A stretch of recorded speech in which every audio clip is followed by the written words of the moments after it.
Um, so as always, I want to thank SkinPick for allowing us to meet here. If you're interested in trying out SkinPick, there is a coupon that will give you a discount for the first month, so you can check that out. It's on the next slide. But before we go to the Q&A, I would like to see what you selected for your topic for next month, so that those of you that cannot stay any longer and those of you um, that are in a time in a different time zone, so it might be time to sleep, so that you know what you'll be able to hear about next month.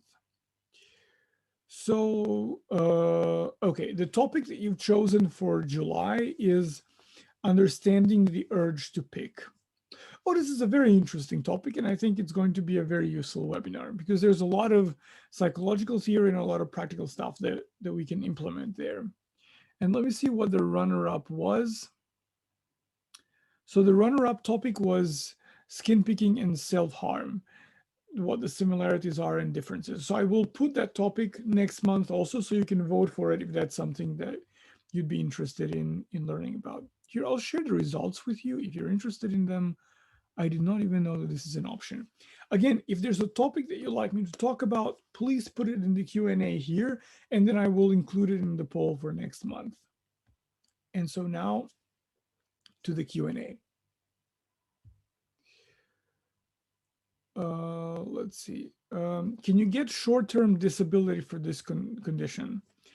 I would say that the more likely answer is no, but I think a fuller answer might depend uh, on exactly the extent of your skin picking.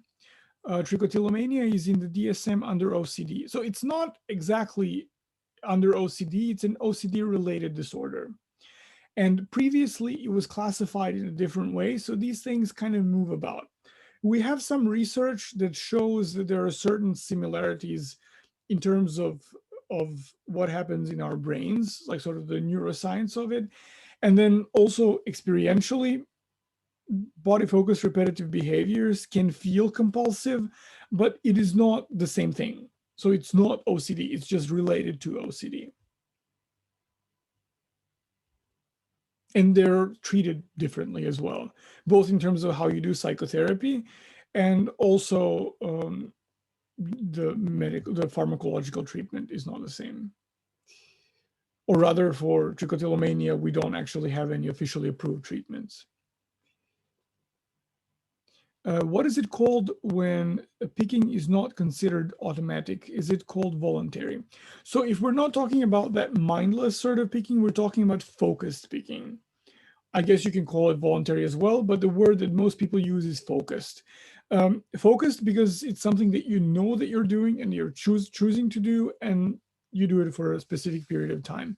And then when those episodes of focus picking become very long and very engrossing and very kind of time consuming and attention consuming, we tend to call those trances, but they're more, let's say, extreme episodes of picking.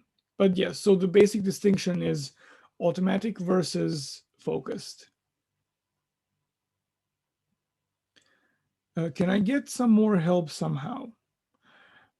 Oh, if you're still here, so I don't want to say your name, but if you're still here and you ask this question, I need some more information. So if you can type a little more, I would be happy to answer it. But I mean, I guess people can always get more help somehow. So I'm not sure what you mean.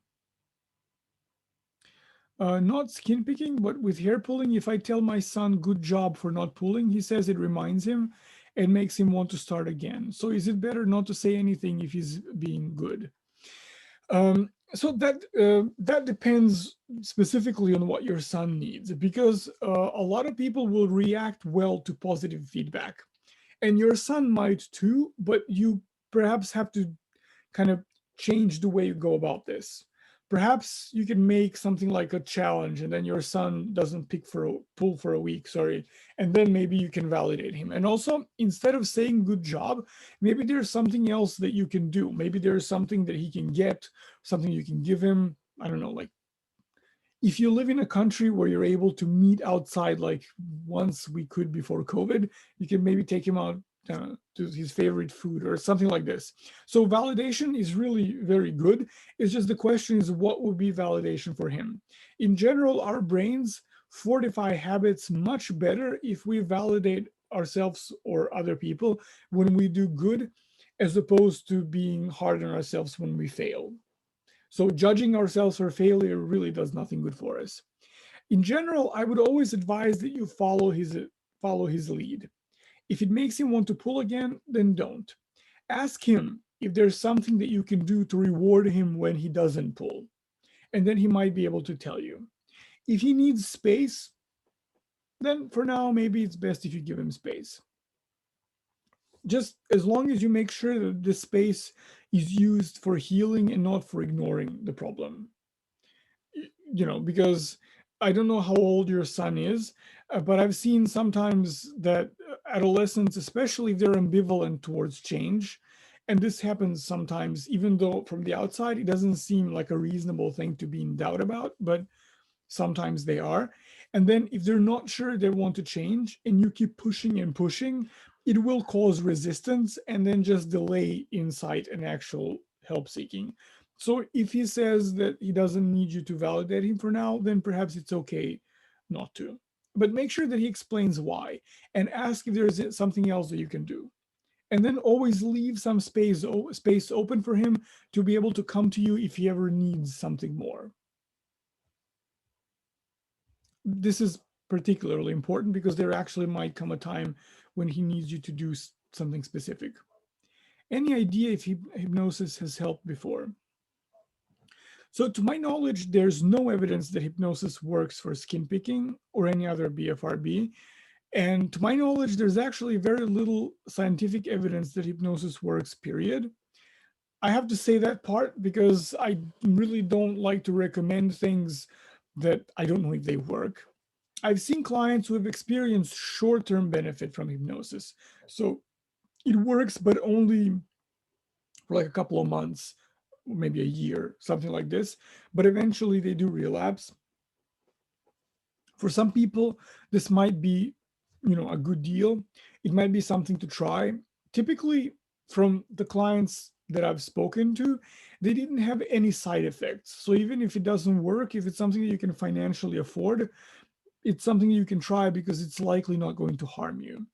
But what I've seen from clients is that it has limited benefit and it's usually short term. So if that's something, that you might be willing to try, go ahead. I'm personally, but this is really just my personal preference. So it has no value outside of this. But I'm very skeptical of hypnosis because for me, change in general should be intentional, and I like to be in control of how I change.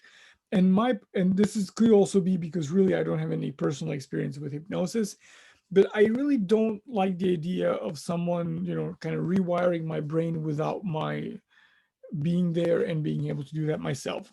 Because in psychotherapy, I always see change as coming from my clients. I can ask questions and I can make suggestions, but it's always the client who consciously either says yes or no to something. So when they benefit and when they change, it's because of the hard work that they've put in. And with hypnosis, I always get kind of an idea that it's more like a life hack. So uh, I'll just let someone kind of change things up without actually putting in the work. But again, this is really my prejudice, so it might not be the way that people think of it commonly. But in terms of evidence, there is none. Uh, I wear makeup all the time to hide the damage I have from skin picking.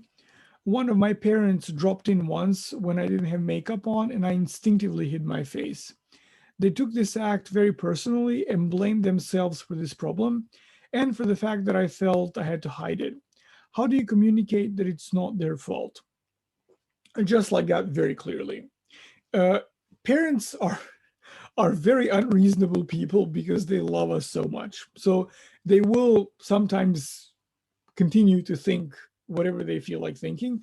In this case, it's very important that you can set your own boundaries and limitations. You can explain that this is not something that they've caused. Like it's a problem that we struggle with. Even if we can connect it to our parents, it's not like they were bored one day and they said, well, let's just cause our child to pick their skin. It's preposterous. So you can just clearly say that this is not something that they've caused, and that their reaction actually makes things worse for you, because from what I see here, you felt really ashamed for it. So just give them specific instructions of what they can do. Whether or not they will continue to blame themselves is their responsibility. There's nothing you can do. Sometimes parents will feel guilt for the silliest things, for things that kids don't even think are a problem, but this is not something that you can necessarily affect. You can say it just clearly and straight up, and you can repeat it if needed, but that's it. What you should maybe better focus on is, what is it that you need from your parent if they can help you somehow. For example, not blaming themselves out loud would be a good start, but you cannot fix the way they think. You can just give them the facts, and then they have to heal on their own. I think your focus at this time should be that you stop picking, not to argue with them. How do I overcome the bad habit stigma when that's how it's viewed from a third person perspective? And it's bad. Sorry, I didn't understand this part. And it's bad and it's become a habit. Well, I guess, I mean, it does, skin picking does have a habitual aspect to it because it is something that you repeatedly do. But I think, unless we're talking about some ridiculous, innocuous habit, even when something becomes a habit, it's there for a reason. For example, for me, brushing my teeth is a habit. So, like, there's the whole, my entire morning routine is a habit, but it is a habit that was established for a good reason. Like, it's a healthy habit to have, so it became a habit. It's not something that just manifests out of thin air and then I just start doing it. So even if you see picking as a habit, it's obviously not just a bad habit. It's a habit that does something terribly important, because it's a habit that keeps maintaining itself even though it has such a high cost. So right there, you can see that it's not just another habit. It is a very particularly troubling habit. And also, how do you overcome this? I think by just sharing your experience. For me, what I would personally do here is I would return responsibility to where it belongs, which is to the other side, to the third person you mentioned here. If I tell you that my experience is such and such, and then you come back and tell me, no, actually, that's not your experience, well, then you're not listening to me. If this person wants to listen to you, then they have to listen to you. If you say that this is more than a bad habit, then they just need to accept it. That's very simple. Like, imagine that you go to a doctor and you say, I have a headache, and your doctor says, no, you don't. I mean, that's just a ridiculous idea. If you want to actually accurately diagnose someone, you have to listen to them, because they can tell you what's wrong. And this goes for any experience that we have in life. We can understand each other, we just have to listen to each other very carefully. So when someone says, no, I think it's a bad habit, then that person's opinion is just their opinion and it is really worthless. Science says it's not merely a bad habit. There's so much experience written out there in forums and message boards and groups from people who say that it's far more than just some random habit. And then there's your experience, which should be the most valuable one because it is yours. If that person struggles with picking and thinks it's a bad habit, they should be able to resolve it, like, very simply. And if they're not struggling with picking and they're not a psychiatrist or a psychotherapist, then they really have no business forming an opinion on something they don't know much about. So that's more of an argument for them to listen to you and learn. I mean, I really don't believe that experts necessarily have all the answers, but I do believe that if I'm establishing a relationship with a person and that person is telling me what they're like and what they're struggling with, or what they like about themselves, then I really have to listen and learn. It's very simple. So it's not something that you can reason them out of, just get them to listen. If they keep imposing their ideas on you, then they're not actually listening and they're not actually accepting you or your problem. This is my first webinar, and I was wondering if there is a way for me to rewatch this or watch recordings in the future, as there is a 12-hour difference where I live. Oh, wow. Your dedication is wow. So yes, you can see in a couple of days, you will receive an email with the recording, and we've put all our previous webinars on our YouTube channel. So if you go to YouTube and just type skin pick, you will be able to see all the future ones and all the past ones as well. I think we have, well, more than a dozen webinars at this point. We've been doing them since COVID started, so we've had one every month since. I've been told that NAC can help with that feeling of urge to pick at the skin. I know you said the most effective way to recover is with therapy, but there are over-the-counter things that can help. I take vitamin C and zinc tablets, for example, to help my skin heal better and in a way help me overcome that post-picking guilt. Absolutely. Vitamin C helps with collagen synthesis. So when you hurt your skin, collagen creates this kind of network that keeps your skin together and helps it heal. It's like a skeleton that helps your skin heal. So that's absolutely a good thing to do. Zinc can also help. So these things are helpful, like I said, with the post-picking guilt, and they do objectively accelerate your skin healing. As far as the NAC goes, it does help some people, but not others. And we don't actually have enough studies so that we can precisely say whom it will help and who it won't help. What roughly, if I summarize the studies, what I can say is that um, it helps half of the time, and it helps you reduce picking by half if it helps. So like half. That's basically what it is. I think maybe the best thing you can do is combine NAC with some other form of treatment. And I mean psychological treatment, whether you'll implement it on your own or you'll find a therapist, but just try to do both at the same time. And also be mindful of the dose. We had one webinar last year in April or May where I was showing some studies, and I think I mentioned the dosages that were tested so that you know what you're working with. You can check out one of those. I think it was called something like What Does Science Have to Say, or The Science of Skin Picking, something like that. Please add boundaries to the poll next time. Will do. How can we remove the scars? So this is not strictly, I mean, I am a doctor, but I'm not a dermatologist. So I'm sort of reluctant to recommend. You have over-the-counter things that you can use, and how effective they are, I don't know. So perhaps the most accurate address for this question would be a dermatologist, because there's a lot more that they can actually do and help you than me. All I can do is just say use over-the-counter stuff.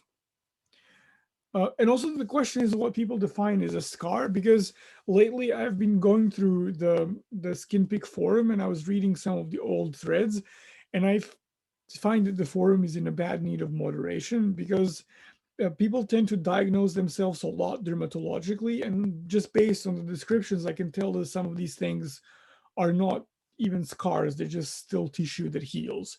So it's best if you have a dermatologist take a look, and then they can say precisely what is it that you can do. Is CBT and paid therapy the only real solution? What self-help techniques are common? Well, I don't know what you mean by the only real solution. So CBT is, first of all, not the only form of psychotherapy out there. There's so many of them, and you can benefit from all of them. I think the reason why we talk about CBT so much is because CBT is usually the type of therapy that we test the most, because CBT has techniques that are very easily testable. So we tend to think it's most effective, but actually just the most tested one. So it kind of turns out that way. But when we compare CBT versus medication, or actually any kind of psychotherapy versus medication for skin picking, psychotherapy wins over medication, at least for now. So psychological treatments seem to work better. If you combine the two, that would be the best option, probably. In terms of what you can do on your own, you can implement at least elements of habit reversal training on your own. We will be doing something. I was not authorized to say that in advance, so I will be vague on purpose, which is that we will give some free content that you can use on your own, because sometimes we see people who can't afford the program or aren't really ready for it yet. So we have an idea that we can offer something for free. So keep an eye on that. Like subscribe to the mailing list, and you should be able to get the information. You can most certainly implement habit reversal training. We actually had a webinar on this subject before, and you can find the webinar on our YouTube channel. And I think I didn't outline every single detail of it because it wasn't habit reversal training, but I did outline all the stages and what is it that you can do for each of them. So there's a place to start. There are a few self-help books as well. Um, some of them are better, some of them are worse. Just see sort of what works for you. And what you can do for one thing is just implement something as simple as, I don't know, like a mindfulness practice. And over time, that should give you some tools as well. So those would be some ideas that you can do without anyone. And if you want to learn to meditate, you can do that alone, and you can easily find teachers for free. Like if there's any kind of Buddhist organization near where you live, rest assured that there is a free resource for meditation. Buddhists don't tend to care to convert people, so you don't actually have to be Buddhist to go there and learn. They will teach you because for them, meditation is just separate from the religious stuff. So to them, it's just like a mind training program. So you will learn possibly from more competent teachers than psychologists, because I've seen that a lot of psychologists and psychotherapists will recommend mindfulness, but most of them don't have a mindfulness practice. So when I criticize them for it, because I do have my own practice and I've been meditating for far longer than I've been teaching it to other people, they tell me that I'm splitting hairs and being unnecessarily strict. But I really think that if someone is going to teach you how to meditate, they better have good experience behind them, because just telling people, just close your eyes and focus on your breath, just usually doesn't cut it. So if you want to have like a teacher that will teach you in depth, just make sure that they're well trained and experienced, which is probably even more important. What if someone is avoiding talking to you about skin picking when you want to talk to them about your skin picking? Well, I would say that that person is just not ready to share yet. You can actually share this very observation that you've given me, and just tell them that you would like to talk about it and that you're there whenever they're ready. And then the rest is up to them. Sometimes people really don't feel ready. I mean, I have this even in therapy. Like people will come to therapy, and then you would think that if someone actually starts paying for help, that they're ready to change. But then soon enough, even they realize that they're not willing to talk about it. And if they're not ready, they're just not ready. I mean, maybe if they're willing to listen to you to a certain extent, you can share your progress. But if they're not willing to listen either, then there's nothing much you can do. I mean, that's the thing with therapy. Um, it does require that kind of willingness to change. Therapy is always, even when we talk about sort of how unfair the world is and what limitation it imposes on us, and when we touch on topics of, I don't know, social issues and injustices that exist on that level, uh, the starting point of therapy is always personal responsibility. And so that means that someone actually has to come to a point where they're ready to give up their symptom. And this is usually more complicated than it seems on the surface. So other than to keep yourself available and let them know that you're there, there's not much that you can do. I'm sorry that I don't have a very optimistic answer for you, but this is a process that they have to go through on their own. If my husband doesn't seem to understand when I explain why I pick and why it's so hard to stop, and he can only see the surface level issue of sores, would it be helpful to do a therapy session together about this? So this is something that I will assume from this that you have a therapist. So this is primarily something you should address with your therapist, because not every therapist will do what you just described here. Um, if you think that your husband will trust your therapist more than you, that's fine. If it will help short term and get him to see your point of view, I don't see any reason why not. But I think that in itself might present an issue, that they don't believe you, because, you know, why would you need an expert? But if you think your husband needs some material, if you go to the TLC website, they have, they're not booklets, they're actually pages on their website, but they explain like the gist of the problem in few words. And they also cite references, so maybe that's something your husband could also go and read through. You can give him, I don't know, like one of the webinars, or um, just ask him to add. He can email us. So you see the support here, the email on the lower left corner. Our support will obviously answer any kind of technical issues that you have, but they will also give you advice if you need it, and sometimes people will ask these kinds of questions, so they can email them as well. But if your therapist agrees, that might also be a solution. However, I would make a point of saying that they should trust you, and talk about that if you have a session together with your therapist. Um, when my daughter is ashamed of her face after picking and does not want to go to a family function at the last minute, I don't know what to tell other family members. I don't know if she's ready to tell them about her disorder, and I feel like I should not tell them to respect her privacy. Suggestions? Should I just tell them or lie for the moment? Just not sure what to say. Well, I definitely think you should respect her privacy for several reasons. First of all, it is her story to tell. So it's something that she should do when she's ready, if she's ready. And second of all, if she trusts you, telling other people will compromise the trust that she has in you. She might see you as an ally or just someone who is very supportive, and it might be harmful for her to lose you as a resource. So keeping her secret is fine, I think, for now. I don't think you need to make excuses at all. She just didn't come because she had other things to do, period. Maybe, I don't know, it's hard, it's kind of hard to recommend lying to people, but I think when it comes to setting boundaries, why people choose not to do something is their own business. So she just had something else that she had to attend to, period. Simple as that. I don't think you need to provide any explanations.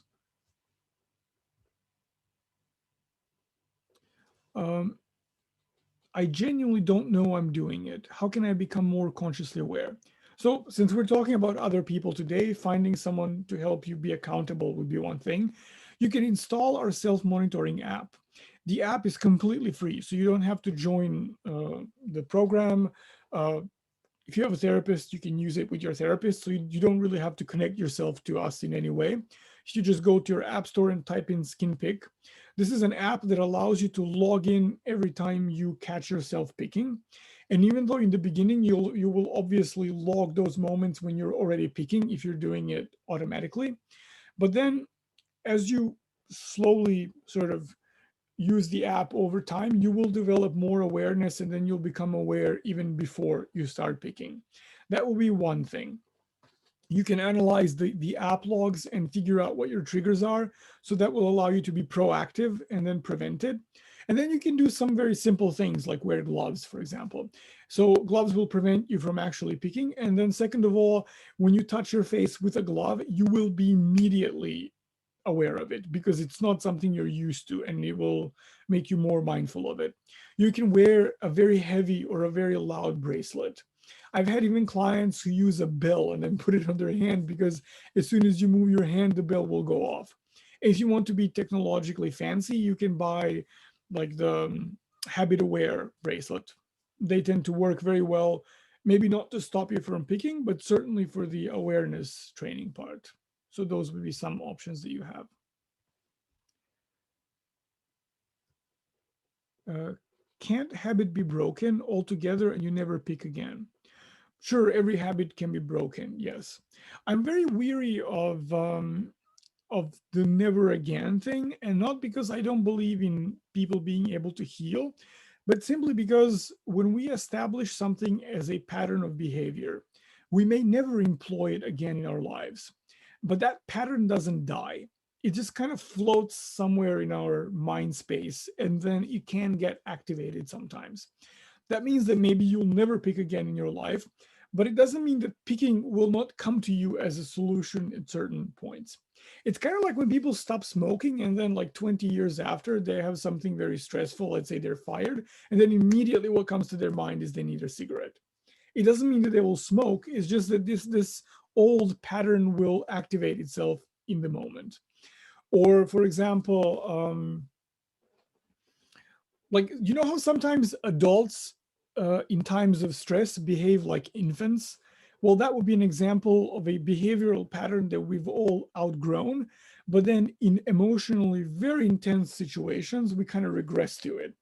So even when we don't use some old patterns, they're still there. You can't extract that from your experience or your mind, but you most certainly can actually never pick again physically. So you can retrain yourself.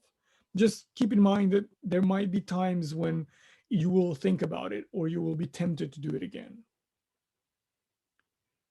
How do I differentiate between skin picking from anxiety and self grooming?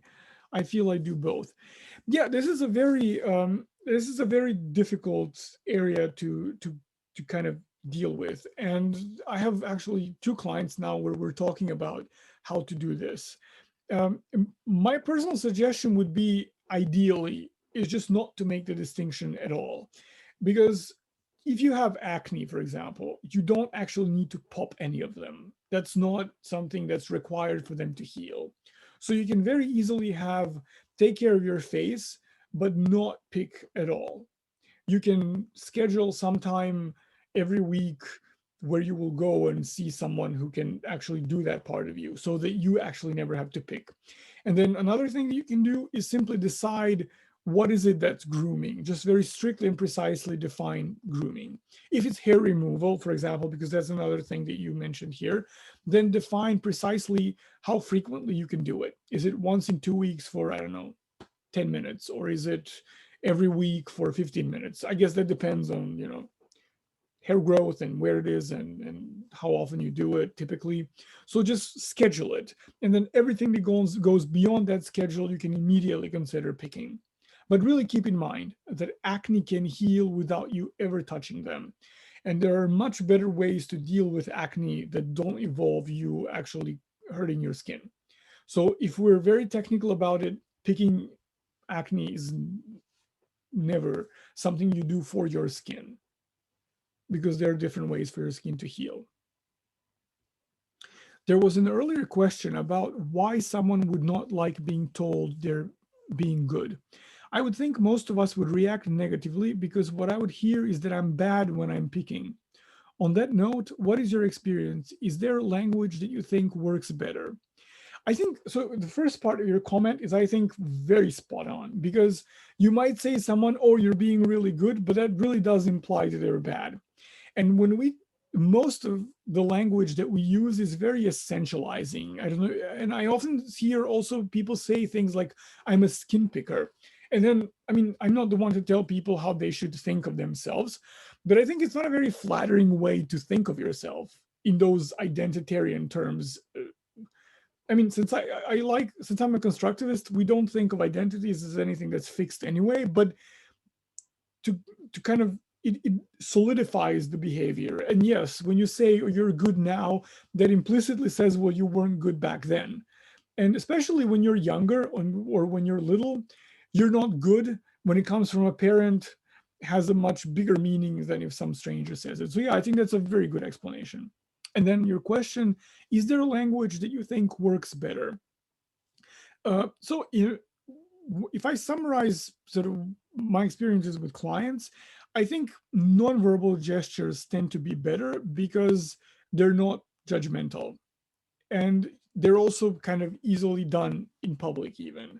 So holding someone's hand or just touching someone, that might work better than actual words. Or you can really just use a code word, something that is so thoroughly unrelated to picking. Like, I don't know, here's a suggestion like peach. And that word can, signify picking.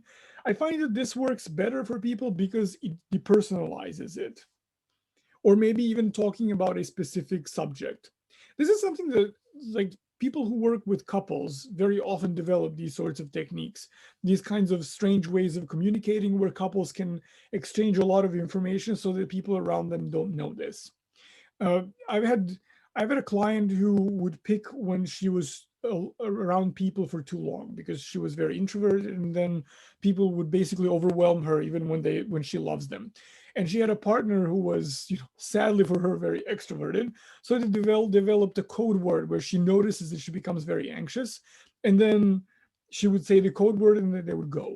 But it would be very difficult for her to actually say, well, now I will pick if we stay. And then her partner would be like, really, honey, how close are you to picking? It's very triggering. But then when she says like code word something, I don't remember what her code word specifically was. Actually, I remember, but I'm still not going to share it. But they did come across something. Like when they discussed it, they decided what would be non-triggering. But I think maybe go for gestures. That might be better if it's possible, due to your practical circumstances.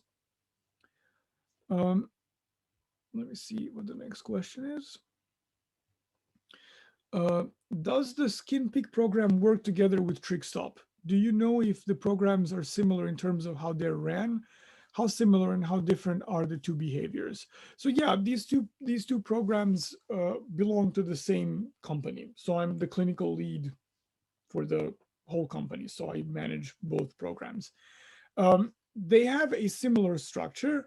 And I think if you struggle with both, you really don't need to join both programs. Join one, whichever one you like, it doesn't matter. And then when you fill out the preliminary questionnaires, just write that you struggle with both. And whatever question, they ask in the questionnaires or further on in the program, just kind of answer for both problems or find, because the principles are the same.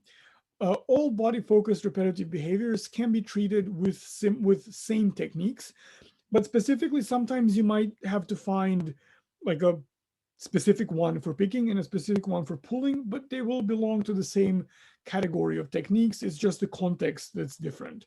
So join one program and then treat both problems at the same time. You should be perfectly fine with that.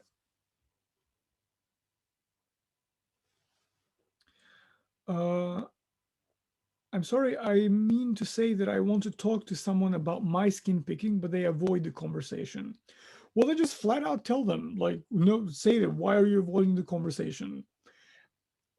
I think you're very brave to want to share it. And I think everyone present in this call knows how difficult it is.